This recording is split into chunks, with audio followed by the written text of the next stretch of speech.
पिछले 5 साल में राजस्थान में खड़ा हुआ है, उसके सरगना की जानकारी सुनकर आपकी रूह कांप जाएगी। न्याय के देवता स्वर्गीय विष्णुदत्त जी विश्नोई ने एक सूचना मुझे दी थी। वह सूचना सबूतों के साथ जब आप देखेंगे तो आपको अंदाजा हो जाएगा कि राजस्थान का गृह मंत्री यानी अशोक गहलोत कितना बड़ा क्रिमिनल है। सन 2011 में एक कांग्रेसी कार्यकर्ता की हत्या कर दी जाती है। वो कोई साधारण कार्यकर्ता नहीं था, हालांकि उसका नाम कांग्रेस के बड़े नेता श्री रामेश्वर लाल डूडी के साथ जुड़ता था। इसके बाद हत्या करने वाला जो व्यक्ति था, मैं आपको बताऊंगा कि उसका हत्या में गिरफ्तारी वारंट कोर्ट से जारी है और वह पुलिस हेडक्वार्टर में और सीएमओ में पोस्टेड है। सीएमओ में पोस्टेड का मतलब आप समझते होंगे। सीएमओ में पोस्टेड होने का मतलब सीधा सा यह है कि वह मुख्यमंत्री के डायरेक्ट संपर्क में रहता है।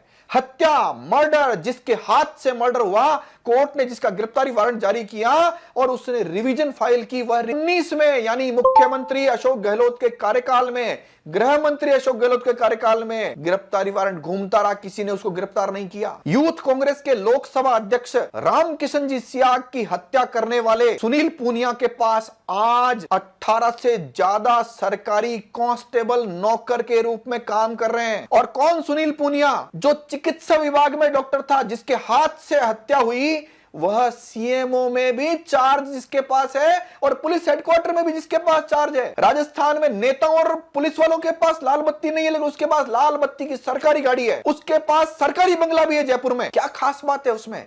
बताता हूं खास बात क्या है। कांग्रेस के नेताओं को धमकाने में, कांग्रेस के नेताओं की हड्डियां तुड़वाने में, कांग्रेस के नेताओं की हत्या करवाने में अगर कोई एक व्यक्ति गृह मंत्री को चाहिए तो इसका नाम सबसे ऊपर आएगा। आपको लगता है मानेसर जाने वाले विधायकों को क्या पुलिस रोक पाई थी? ऐसे बहुत सारे हत्यारे जो मुख्यमंत्री से जुड़े हुए हैं, मुख्यमंत्री से लाभ प्राप्त कर रहे हैं, वो लोग भी इनकी रेकी कर रहे थे और आज भी कांग्रेस के नेता मुंह नहीं खोल पा रहे, तो उसके पीछे भी ऐसे क्रिमिनल है जिनको मुख्यमंत्री का वरद हस्त प्राप्त है। स्वर्गीय विष्णु जी ने मुझे स्पष्ट बताया था कि यह सुनील पूनिया कृष्णा पूनिया का सबसे खास व्यक्ति है और इसलिए गिरफ्तारी वारंट होते हुए अशोक गहलोत इसको गिरफ्तार नहीं होने दे रहे हैं। कांग्रेस के कार्यकर्ता और नेता जिनके पास पहले से ऐसी जानकारियां थी, लेकिन वो इंतजार कर रहे थे कोई बोले, अब उनके भी मुंह खोलने की बारी आ गई है। पूरी की पूरी जानकारी आप देखिए कि किस प्रकार से यह मर्डर किया गया और इस मर्डर के होने पर स्वर्गीय विष्णु जी को किस प्रकार सस्पेंड किया और किसने सस्पेंड किया। सस्पेंड करने वाला भी गृह मंत्री अशोक गहलोत का सबसे निकट व्यक्ति हबीब खान गौरान, जिसने पेपर लीक किया था और आरपीएससी चेयरमैन से बर्खास्त हुआ था, हटा था। वर्ष 2011 में जब यह मर्डर हुआ था तो गंगा शहर बीकानेर में विष्णु जी वहां पर एसएचओ के रूप में पदस्थापित थे। वो इसमें बड़े बड़े ताकतवर लोगों की गिरेबान तक पहुंचना चाह रहे थे, लेकिन हबीब खान गौरान ने उनको तुरंत सस्पेंड कर दिया। अशोक गहलोत की सरकार थी। इस मामले के कुछ हत्यारों को पकड़ लिया गया और कुछ जो सरगना थे उनको पुलिस ने छोड़ दिया। जो पकड़े गए उनका ट्रायल चला और एक भी व्यक्ति की जमानत नहीं हुई। वर्ष 2011 से लेकर आज तक जमानत नहीं हुई और उन सभी लोगों को आजीवन कारावास हो गया। लेकिन डॉक्टर सुनील पूनिया जो पकड़ा नहीं गया, जिसके खिलाफ कोर्ट ने वारंट जारी किया, वर्ष 2019 में जब गृह मंत्री अशोक गहलोत थे तब भी इसका गिरफ्तारी वारंट घूमता रहा और इसको किसी ने नहीं पकड़ा। ये नौकरी करता रहा, ये सरकारी बंगले में सेवाएं लेता रहा और इसके बावजूद इसको नहीं पकड़ा गया। इस हत्यारे ने सेशन कोर्ट में रिवीजन फाइल की और वह रिवीजन भी खारिज हो गई। इसके बावजूद गृह मंत्री अशोक गहलोत ने इसको पकड़ने नहीं दिया। आप बताइए, एक हत्यारा डॉक्टर जिसके हाथ से हत्या हुई है, उसको पुलिस में पोस्टिंग कराने का क्या अर्थ है? उसको सीएमओ में चार्ज देने का क्या मतलब है? हर हफ्ते सीएम के यहां पर वो मीटिंग करने जाता है। किससे मीटिंग करता है? क्या मीटिंग करता है? और जो आरएसी में पोस्टेड है उसको पुलिस हेडक्वार्टर का भी चार्ज दिया गया है। क्या खास बात होती है एक हत्यारे में? कुछ ना कुछ तो खास बात होती होगी। और क्या पुलिस के इंटेलिजेंस के लोग, सिक्योरिटी के लोग, उनको पता नहीं है क्या जो हमारे बंगले पर आता है वह एक हत्या का आरोपी है? सबको पता है, लेकिन सबको यह भी पता है कि मुख्यमंत्री का खास है, इसलिए सबकी जुबान बंद हो गई है।